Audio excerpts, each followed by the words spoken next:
Episode number 80, Fired Coaches Podcast. Really special guest here tonight.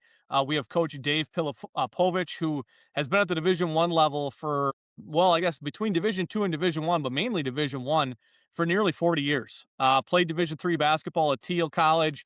We'll talk about that and his Pennsylvania roots. Before we got on air here, he was talking about being a Steelers fan, so having some talks about Aaron Rodgers and whatnot. So, Coach Pilipovich, I know you got some practices going on and off-season work and whatnot. So I appreciate you sitting down and taking some time to talk. Thank you. It's a pleasure and honor to be on. I'm excited. Absolutely. Talk about, we were just kind of mentioning it, but talk about, Division III and what you remember going back into those early to mid 80s of you playing and, kind of what that lifestyle was like and where the, I guess, excitement level got to you to be like, hey, I want to take this to the coaching level now. That's a great question, and wasn't talented enough to play higher than the Division III level, and had some limitations, but wanted to continue to play, and went to Teal College, which was about 2 hours from my home, and had three coaches in 4 years. So I had four coaches in 4 years of high school, and the three in college. So 7 and 8 years, I was starting to think it was me. And, but I had a coach my sophomore year at Teal by the name of Mike Griffin, who came from Colgate University to Teal and then only stayed 1 year because then he had the opportunity to go to RPI, Rensselaer Polytechnic Institute, and stayed there for 30 years and was ultra successful. But he changed the way I looked at things, how I went to class, how I studied, what I wanted to do after college. And he really changed my outlook on everything and made such a big impact on me. I said, if I could do that to someone else, I mean, I think that's really rewarding and I can pass that on. And so after that year and he left, we were heartbroken that he left, but we stayed together, a group of our players, because Division III, you lose some aid or something happens and you can't Right. afford to leave and all that. And we stayed together in our senior year. We played for a conference championship, but I said, I want to get into coaching. So I pursued the graduate assistant role after that and then moved up the ladder. But D3 was something else. I mean, you had the long rides in the vans, right? And you're driving and head coach, and we had a part-time assistant who was a high school teacher, and he was always in van too. So after games, I mean, he wanted to get a little bit of sleep because he was up at 7 in the morning teaching class at 8. So I would drive the van. My sophomore year on, I would drive the van back sometimes after games, and so that was some neat things as well, and we'd laugh about it, and you're packing a bunch of guys there and going through a drive-through and trying to get as many burgers as you can from McDonald's, right, on a limited budget. Yeah. I mean, if you look back to, again, I think your playing career ended around 86. If you look back that far to where you're at now, being at Fort Collins at Colorado State, spending as many years at Division I as you have, I read somewhere that, you were reaching out to everybody to get a GA and, really wouldn't take no for an answer. You wanted to get into it. Could you have seen yourself, this many years later having the experiences that you had? Obviously now being at Colorado State, but being at many different places that you've been. No, and I joked with, my son the other day, because through everything that we did, I did, he did, led him to be a student manager here at Colorado State when he was a student here, and then led to him to working for USA Basketball for quite a few years. And he left USA Basketball when he got married after the 21 Olympic gold medal in Tokyo. And so we joked about it the other day. We were sitting around, and the people that we've met, the places that we've gone to, the travels, the experiences. If you'd have told me that sending out letters back then, not text messages, not cell phone calls, letters, you typed, that I'd had a chance to work for Richard Pitino and one day sit in the office down there in New Mexico, and Coach Rick Pitino was there talking to us about basketball, and got a chance to meet Coach Popovich and spend a short time in the Spurs organization and the travels playing in Madison Square Garden, Poly Pavilion, Assembly Hall, those places, working, and we're in the big blue, the amazing blue of Michigan, and his travels. And, he played golf with Steve Kerr and Jay Wright and in Tokyo prior to the semifinal round before the gold medals. And so we were joking how that ball takes you to so many places, and the people you meet, you can't trade that for anything. If you had to go pick one or two or even three restaurants in all of your travels where if you're like, I'm in this area, I got to go eat here, or I have to get this in this area, what would those be? Number one, St. Elmo's in Indianapolis. The steak? Uh, the steakhouse there. I mean, many times recruiting and maybe recruiting 40 minutes away, but after the visit, you had to make your way through Indianapolis to eat at St. Elmo's. I think that was definitely the one. And as funny as it sounds, because we didn't have it in the Midwest or even in the Rockies here now it has. But when you start finding out about In-N-Out Burger, okay? Sure. And I And still have never had it, so and, so once we started to recruit out west, and I think it was probably when I was at the Air Force Academy. So anytime you went out west, you had to get the In-N-Out Burger, just get a burger. So that was probably, number 2 on my list, and then, any Italian restaurant in New York City. sure. I know there's some better ones than there are others, but, recruited quite a bit there at Eastern Michigan and even at Robert Morris because we were playing in that Northeast Conference. So anytime you went to New York City, and there were some dive spots that I found that would go back to, but just great spaghetti and meatballs. Yeah. So early in your career, it seemed like you were intertwined with Tim Loomis, Jim Boone. You had some different experiences, where you ran across them. And, what do you remember those early years? Again, getting that GA at California and PA, being a Pennsylvania guy. Again, you came back to Robert Morris in some of those younger years. You were at Florida Atlantic when they were D2 and going D1, even Georgia State. I mean, you saw a lot of different things that, again, just transitions from the Florida Atlantic piece to working with these coaches and seeing different movement and things like that. Like, what do you remember from those early years, kind of getting your feet wet? Because if I remember it correctly, at Florida Atlantic, you moved up to associate head coach as well too. So, in that short amount of time, what do you all remember? I think I remember the most is the opportunities I was given. I can't thank Tim Loomis enough, Jim Boone enough, Carter Wilson. Those were the ones that got me started and allowed me to grow my career and move from one place to another. And I think it's changed obviously, as but back then you got that job and you were excited and you worked that job. And if another opportunity came about, then so be it. But if it didn't, you were excited about being in the job you had. And we had less back then, but I think having less, we had more, because we had more relationships.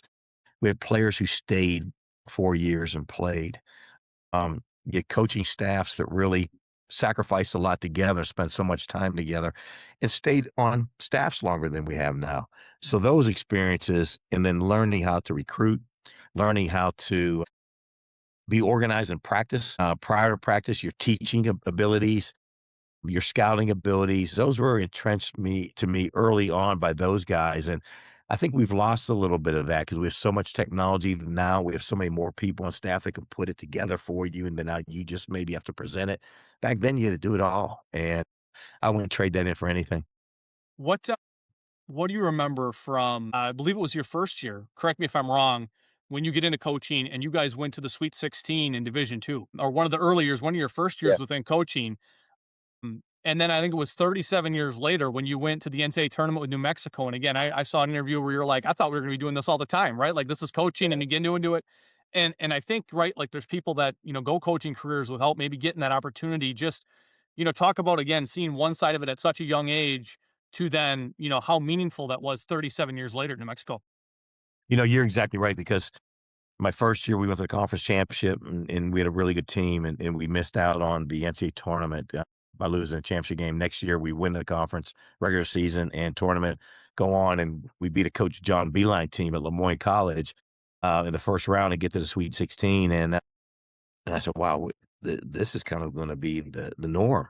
And then you go to Florida Atlantic, we're in 2, and then we go to Independent Division I and Trans-American Conference, go to Georgia State. Georgia State, we had a chance to win the conference one year and get beat by, I think it was Florida National, and they end up winning it. Go to Robert Morris, and we build that program up to the 4th year, and we play Central Connecticut State for an opportunity to go to the NCAAs and don't. Go to Eastern Michigan and build that program. They go across the street to University of Michigan, and we're both years ranked in the top 25, and then we're first team out, and we go to the NIT championship game. We go to NIT both years, but the first year go to NIT championship game, lose to South Carolina in the Garden, and then go to Air Force. And they just came off NIT Final Four, and then we had some years, you win some games, don't win some games, and it's a struggle. It's hard to get to the NCAA tournament, especially when you're at the Robert Morris or an Eastern where you're one bid league, right? But now at Michigan, you got a chance to get the at-large, and we just missed out, had some injuries both years later in February, and that hurt us. But we played the one year in Michigan. We played, we had 4 losses to 3 of the Final Four teams, being Georgetown, Ohio State, and UCLA.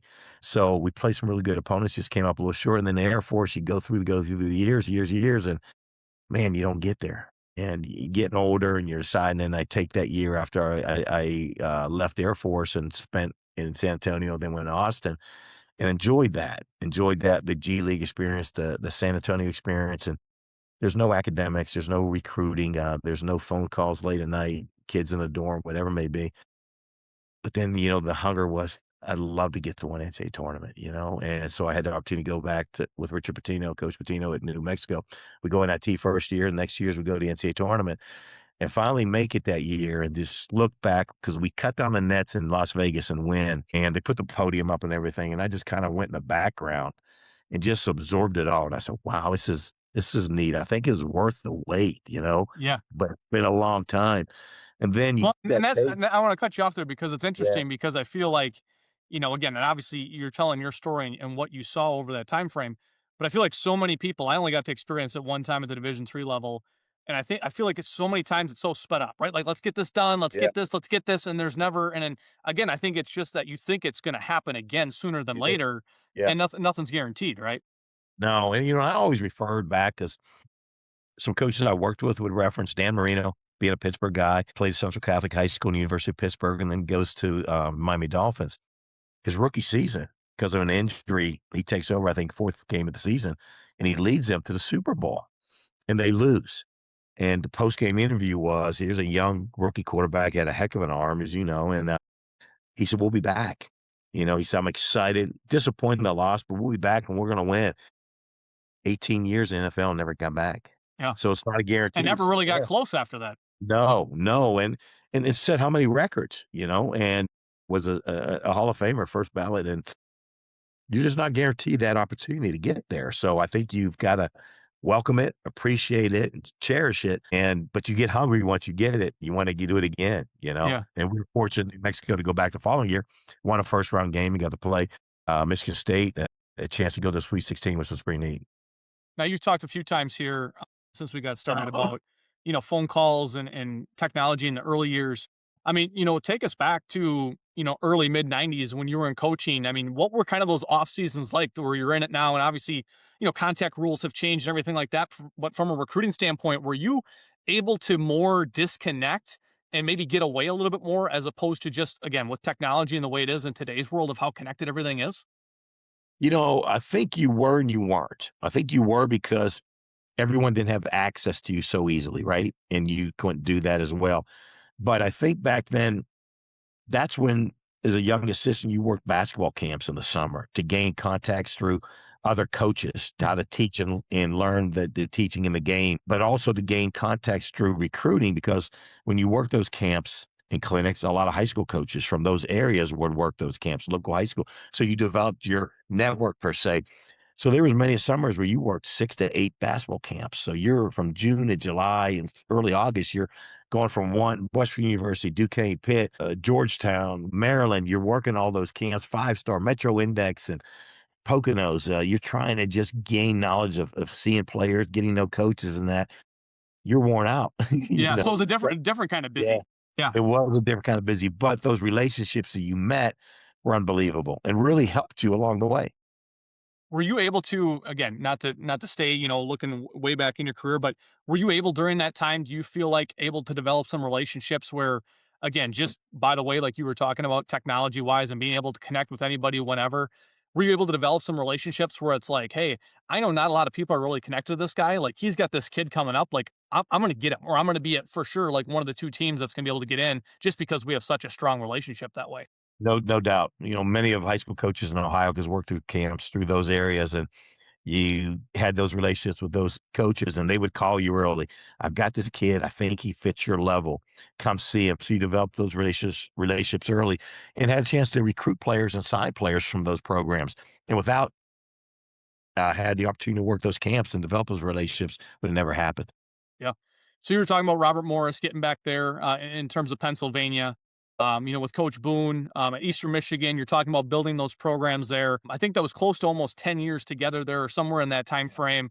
What do you remember from those days? Again, like him just being a program builder and everything that he's done over his career, being alongside him and kind of seeing that.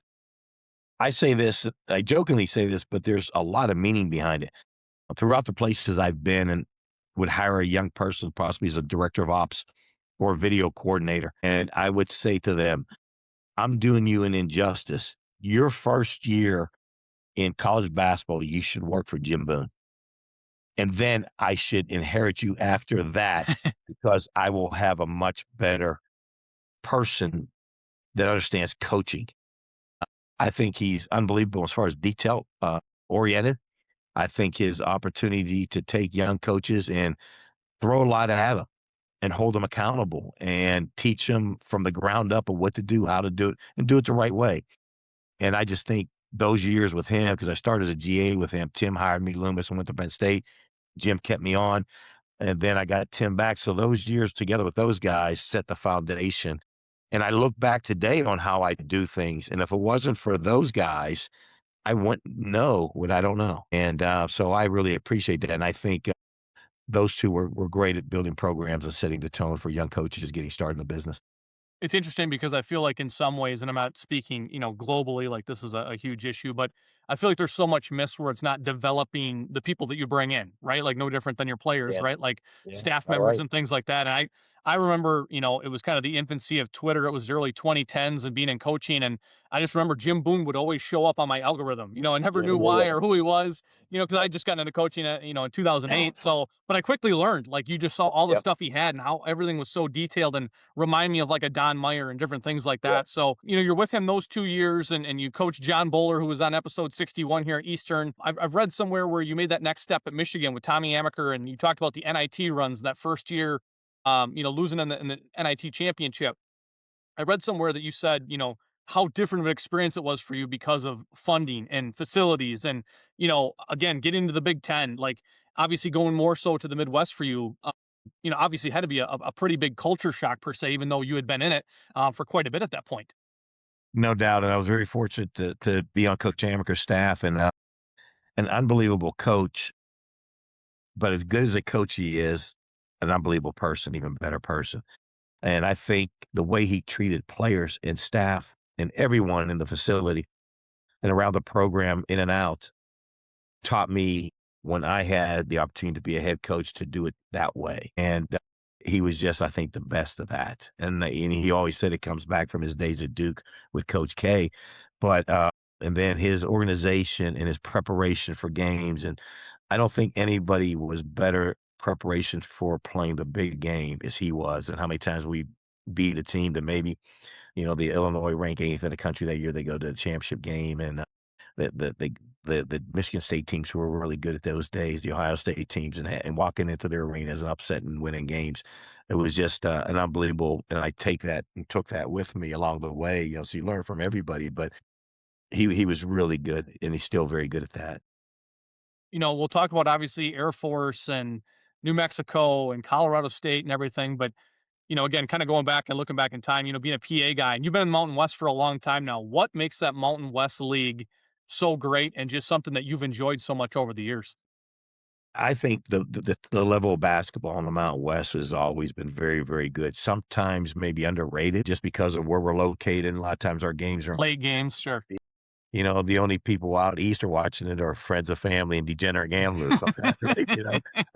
Unfortunately, but and then the coaches, you came in this league, Steve Fisher, the top of the top, unbelievable coaches, Steve Alford, just to name a few, and the level of play here, the Kawhi Leonards, when he was playing San Diego State, and Jimmer Fredette when he was at Brigham Young when they were back in the league, and then Colorado State with David Roddy and Isaiah Stevens and Meek Clifford, who recent NBA Yeah. guys, in New Mexico. I mean, I don't know if there's a better place to watch a game. I know people say, but when you get 15,000 people, sellout crowds in the pit, which we had for 2 straight years, it's intimidating for an opposing team to come down there and play. And unbelievable because you're the only show in town. There's not a professional sports team. So they love their Lobos, and that experience was unbelievable. And so the Mountain West is great. Unfortunately, we're breaking up now. The Pac 12, 4 other teams along ourselves are leaving July 1 here in a few weeks. And and joining the Pac-12 with the Gonzagas and Washington State and the Oregon State, and that league is gonna be the best of the Mountain West plus Gonzaga, so I think we're gonna be a 4 or 5 bid league team with only 9 teams in her to start, and we're gonna grow with expansion probably down the road, but it's gonna be the premier league out west. Yeah. So Air Force was your next stop after Michigan. You're with Jeff Reynolds there. You end up taking over as the interim coach in 2012. You get a big win, excuse me, against San Diego State. You end up getting the head job. Obviously, you had seen a lot as you were kind of documenting between Tim Loomis and Coach Boone and Tommy Amaker and all this different types of stuff. I mean, obviously jumping into a job as an interim, right, is there's never an easy way to figure that out. But how prepared did you feel of taking a step to becoming a head coach based on what you had already kind of built up previous? That's a great question. Until it happened, I felt, "Hey, I'm ready. I am ready. I am ready." I think with all that you said, the preparation, I'm ready to do this. Then smack, it hits you, and I said, "Wow, I don't know what I don't know." And Well, and then again, I was going to ask you too, which we can obviously yeah, talk on as well. But being at Air Force is another beast within yeah, itself as well, too, right? yeah, and just taking over at the end of the season is a different dynamic. I don't wish that on any coach. You're for whatever reason, they decide to make a change, and now you're thrown into it. And you've got to really just pull everybody together and make sure we're okay and together. And then now you've got to try to steer them in the right direction to move on. And we couldn't have done it without just unbelievable character of young men we had. And then was fortunate enough to get the job. And now you get the preparation for the spring and the summer to go into a new year and a first full season. And the staff we had was remarkable and they were great and helped. And it's always a team effort, as I say. But now then you had chance to catch your breath and look upon those teachings you had from all the coaches you worked for. And hopefully you put it together and you had some type of success. Yeah, when you got that interim, and obviously, you guys played very well towards the end of the year. Did you feel like you were for sure going to get that, or how was that all kind of shaking out? Before you actually being named head coach. You don't know. You don't ask. You try. At that time, it may sound a little corny, but we as a staff said, let's just make sure we have a good and a great experience for these young men, especially the seniors who are going to go on to serve our country. They didn't ask for a change. They didn't ask for any of this. It happened, but let's make sure because those 4 years, as you know, those are supposed to be your best years of your life. Especially your teammates, those relationships, and everything. Let's make sure we make it right by them. And if we do that, whatever happens, happens. And hopefully we did that with them, and then we were fortunate enough to continue our stay there as well. Yeah, I read somewhere, you talked about during your time as the head coach at Air Force, just kind of, and we had Scott Wachenheim on here recently who played football at Air Force and then was the head coach for football at VMI.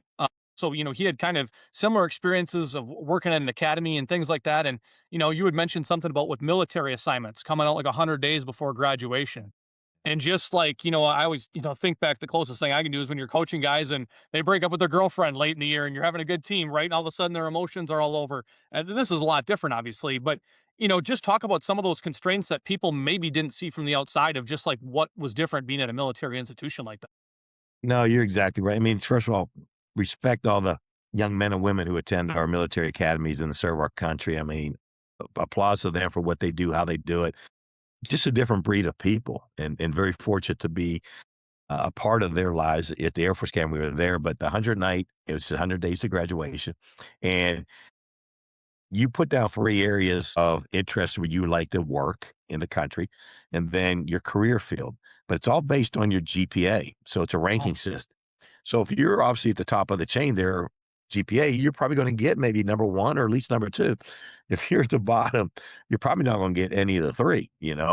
So it was always a night it seemed like it was always a Friday night before Saturday game, and you would hide it, and they would find out through their military leaders, and, you know, if you got the young man who's going to Boston or LA Air Force Base and working in space or aerodynamic or whatever it may be, they're excited, but then you get the young man who GPA wasn't as great, he just was notified he's going to Fargo, North Dakota and work in, underground security, and he's not as excited as the other guys are. So it's a different dynamic. It's a lot more challenging than a breakup with a partner. I'll say that. yeah. In the first full year, I believe, you guys had a phenomenal year, that 12, Yeah, 13 season. A yeah. couple ranked wins, if I'm not mistaken, maybe against San Diego State, New Mexico. And, just kind of talk about like, again, the consistency of trying to build something there with, again, recruiting and just everything that's kind of going on there. Like, what was kind of the mantra or things that you try to stick to with obviously having certain constraints being at a military institution? The biggest thing there is, and it sounds, maybe some coaches will say, can't be fun. It's got to be work, but we had to make it enjoyable for them. Sure. We only had the cadets say from 2 to 6 in the afternoons. So morning workouts weren't available, late evening workouts, even some workouts on the weekends. Sometimes because of their assignments, they may have a room inspection or they may have a march or parade or whatever. You didn't get them. So the time they came in the Air Force, you say they walked down off the hill because the academic area is a little bit up on the hill. They walked out to the athletic facilities. They didn't walk down a lot of times with a smile on their face because they had a rough day from 6 to 2. And, as they say, they got beat down a little bit. And so when they walked in, we talked about changing your attitude, put a smile on your face. Let's go enjoy this. And at times, most of the times we did, but there were some times they came down there. You had a 2.5 hour practice plan, and you just weren't going to get that out of them because of where they were. So it may have been 15 minutes of film, maybe 10 minutes, 15 minutes of shooting, and then maybe feed them a little bit and let them sleep. Yeah. And you hate to say it, but then you won the day, and they felt appreciative of that. And the next day they came back and give you a little bit more on the practice court. But they took 21, 22 credit hours, which is about 7 classes. Normally you're about 4 or 5, 12 to 15 hours. And obviously at that time, online classes were starting to become popular. And so you don't have that there. And you're not having any PE or some extracurricular classes. I mean, you're all math, science, and it's heavy. So they're a different breed in their studies and what's asked upon them academically, and then also the military part. But again, the trade-off was the people and the young people you dealt with and what they become.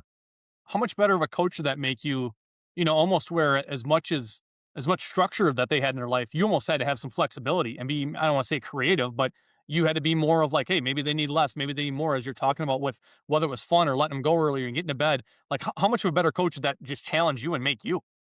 No doubt. I mean, first and foremost, your organization had to be on point because you had no wasted time. So you had to make sure you structured your time. And they were more accustomed to that too, because everything for them was structured. They always knew where they had to be, what they had to do when they were there, and how to dress when they were there. I mean, because you're told that at the academy. So you couldn't be sloppy in your preparation. They would know that, and they wouldn't work well in that environment. And then, like you're saying, the flexibility part, you had to be.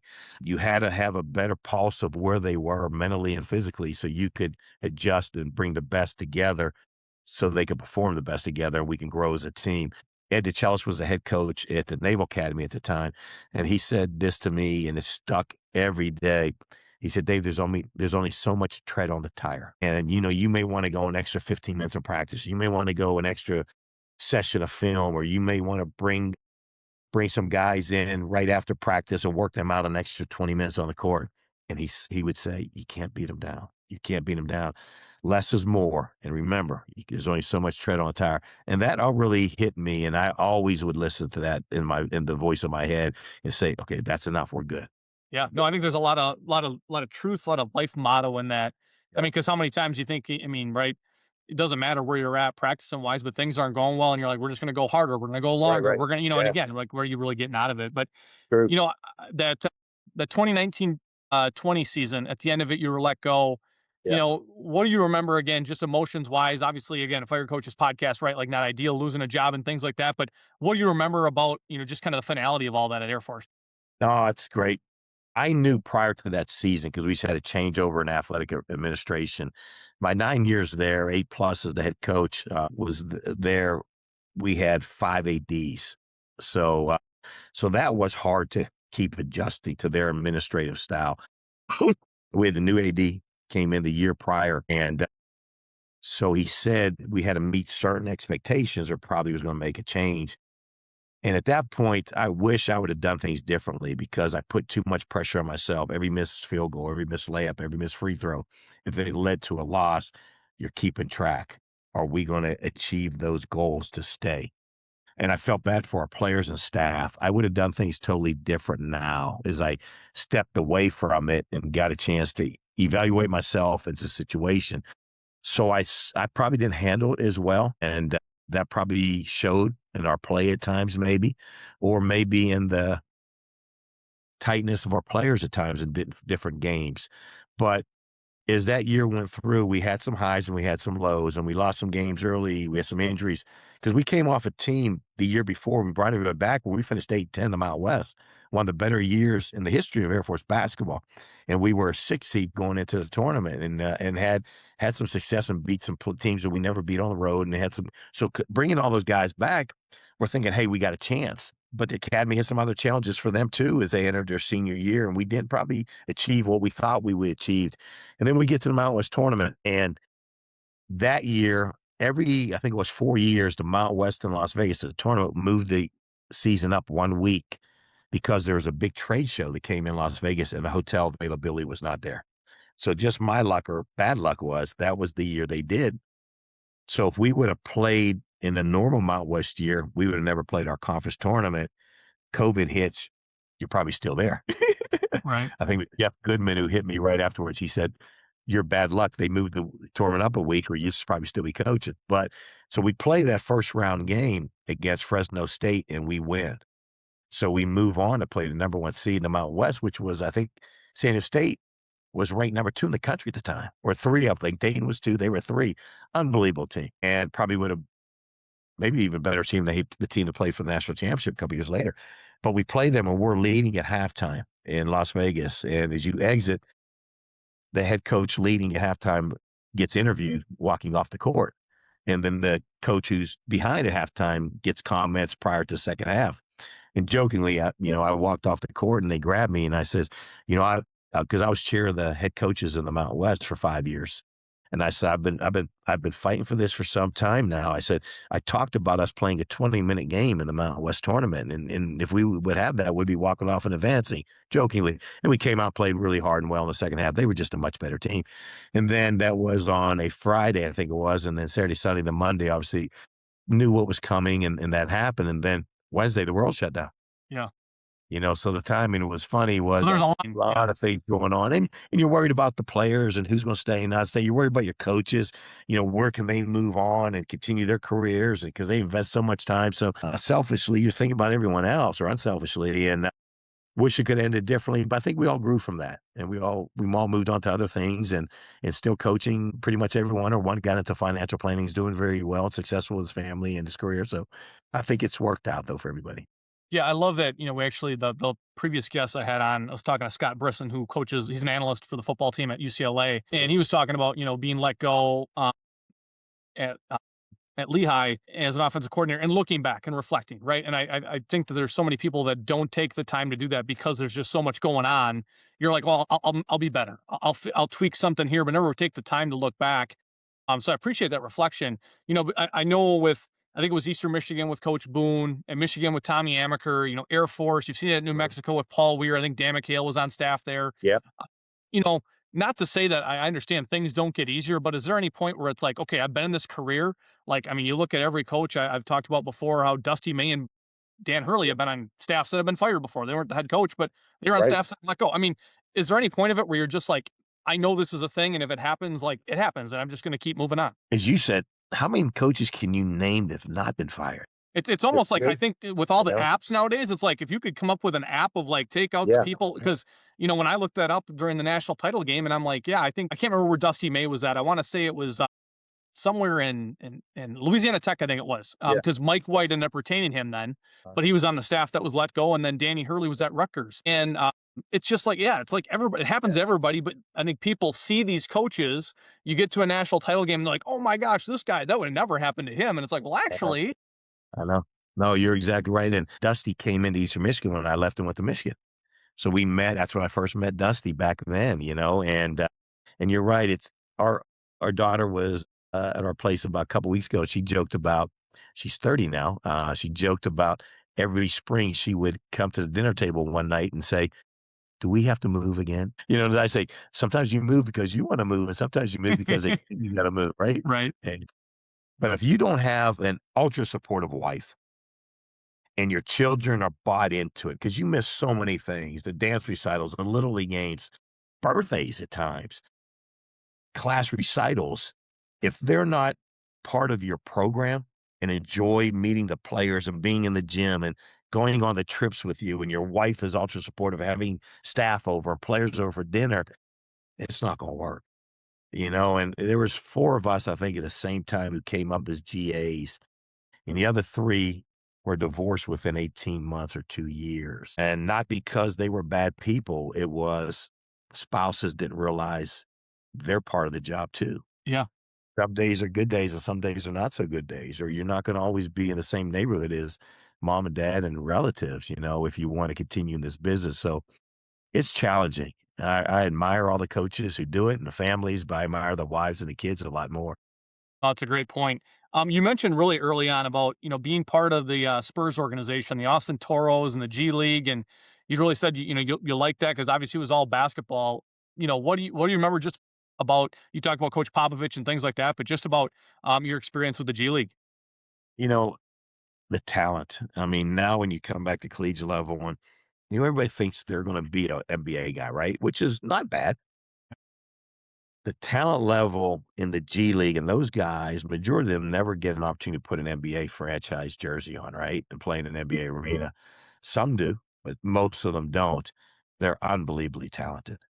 And the coaches in the G League, especially from their ATOs that they could perform and their game preparation and scouting, I think everybody should take a year sabbatical and try to get an opportunity to do that. I think you grow immensely as a coach and you get a level of respect for the talent that is out there. And those guys will kick around that league for a while. Then once they realize, because they're not rewarded financially well enough as they could be in Europe, and then they'll go on to European careers. And the better ones get to play in the Euro League, which is very good financially for them.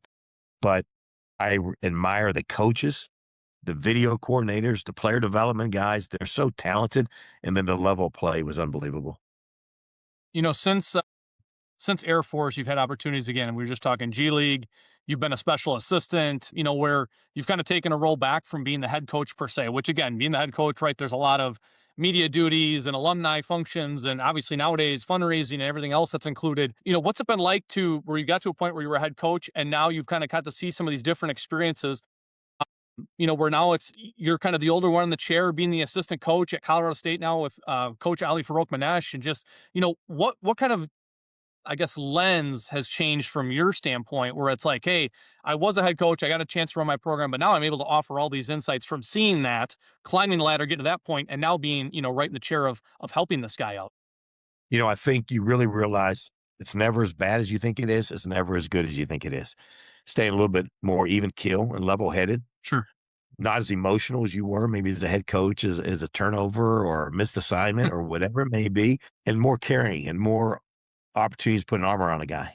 And then, as you say, when you're not sitting in that first chair, players come to you a lot more when you're chair two or whatever, right? Because you're not dictating playing time at the end of the day. So you're not the bad guy. Hate to say it, but you're not the bad guy. So you still have those really neat relationships. And then players come in your office a lot more and shut the door and you talk them through the bad times and you tell them there will be good times and they come back in during the good times and thank you for being patient with them. Excuse me. So, and then now with younger coaches who come on staff and a younger head coach who I think I'm working for a guy that's extremely talented in years, more mature years above his age. But when a situation comes up and he looks at me and I'll say, I don't think I'd do that. Let's give it some time and then let's look at it from this angle. Or how about thinking about doing this maybe tomorrow, the next day, for whatever reason? And if you like it, great. If you don't, great. But I'm just thinking, I've seen this before, where we're at and what we need to do. And maybe if we did this, this, and this, or maybe a simple thing is, do we practice at home before we go to the jet center, get on the charter and go to the game or to the next opponent? Or do we jump on that plane first and then go practice once we get off the plane? Just those experiences. Different scenarios and everything. Yeah. Because you've lived it, you've done it, you've seen maybe ones that work and some that don't work. Yeah. Interesting. What would you say, given a letter to yourself, graduating from Teal College, going to get a GA, if you can give yourself advice back in the day, what would it be? Be patient. Be patient. Don't try to climb the ladder so quick and look for the next job. Work your job you have, work it to your best ability. And if you do that, you'll be recognized. And if those opportunities are out there, they'll come calling. But probably just have a little bit more patience. Sure. And, how do you, we always ask this at the end of a guest of, how you get better as a coach? Is it looking at stuff, reading books, reaching out to just coaches. I mean, is there any way that you continually try to figure out ways to better yourself, whether that's from a coaching standpoint, leadership, relationships, whatever that is? Watch as much as you can. Now you can Google and get video clips everywhere. Study different coaches. I'm doing that right now. I'm watching 4 teams. I'm trying to look at some offensive things and how we could maybe tweak some stuff. And those coaches could be at the junior high, high school level, junior college level, prep school, wherever maybe. There's good coaches everywhere.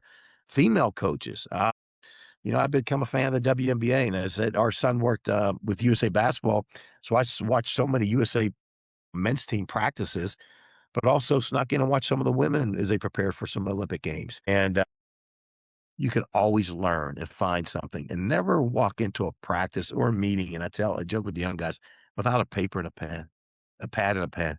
I know we can take notes on our phone and everything, but you can't absorb it There's all. something, yeah, Yeah, write down, and then I think as the person conducting that meeting or that practice has more respect for you if you walk in with a pad and a pen, right. because they know you're invested in what they're maybe trying to say, and you may agree or not agree, but that's why you're there, to learn what's good for you and what's not good for you. But I think sometimes we get in there and we're thinking of other things and we're not really buying in and sitting in them. Right. No, I feel again, everybody learns different, right? But I feel like writing things down and then almost going and typing it is kind of that re-verification of, but again, everybody's different that way. But I agree, right? It's just kind of a part of like preparation, right? Like I'm going to show up and just got done reading, I think it was a Navy SEAL book about making your bed, which came out in 2017 or whatever. Get up and make your bed every day, right? It's like one accomplishment, one task you can do. It shows discipline, accountability, and sometimes it's just the little stuff. No Um, doubt, and I think, there's so many documentaries on TV right now, and I try to watch all those, and I just brought up to our staff the other day, not to get kicked, but there was one on Rory McIlroy, and it talked about him winning the Masters in '25, which was last year, and, he's looking for that career grand slam, and he got those other 3 majors and, career grand slam, the majors, he got that in 13, 14. So there's a 11-year period before, and he's gotten older, obviously, and he came into the Sunday Masters a few times. One is a 5-shot lead and completely play poorly and loses it. So at 25, he's the leader throughout, and he comes in a Sunday with a 2-shot lead, and after the first 2 holes, he's behind again. And Justin Rose keeps pulling up, and he goes into 17 tied, and then he goes into 18, 1 shot up. yeah, shanked the shot or shanked his tee shot, I think. Missed a 4-foot putt. Well, now he's gotta go in a playoff, and all that's coming back to him about losing the lead, and now the career grand slam, and it was an unbelievable quote because he said he was always a positive guy and likes to laugh on the course and enjoy it, and that's kind of us here at Colorado State, and his caddy gets, because every time you get in a golf cart, right, they're driving back from the hole with 18 to the tee, and his caddy stops the cart and looks at him and says, "Rory, how excited would you have been on Monday if I'd have told you come Sunday, we're teeing it up for a playoff to win the Masters?" And he said, that just reset my Mm, mind.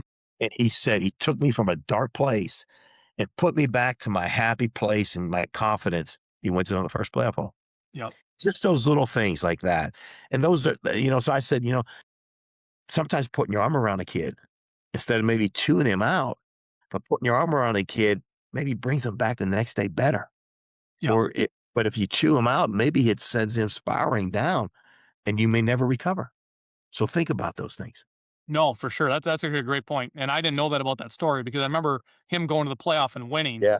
But again, it's just that reset. I had a chance to coach women's tennis for 4 years at the Division III level, which nothing to write home about, but it actually gave me because I always struggled as a individual sport athlete where things Uh-huh. would go wrong, and I'm just right. You couldn't get me Yeah. back, and it gave me such perspective where it's like no, no, come on, you're on an island here, but you just kind of that Yeah. buildup and just kind of again that psychology.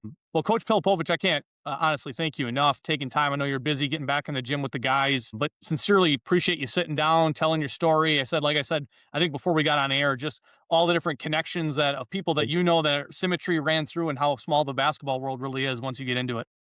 No, thank you so much. What you do is outstanding. I love it. Listening to your podcast. Keep doing what you're doing and providing this service for coaches. It's an awesome tool. Thank you so much.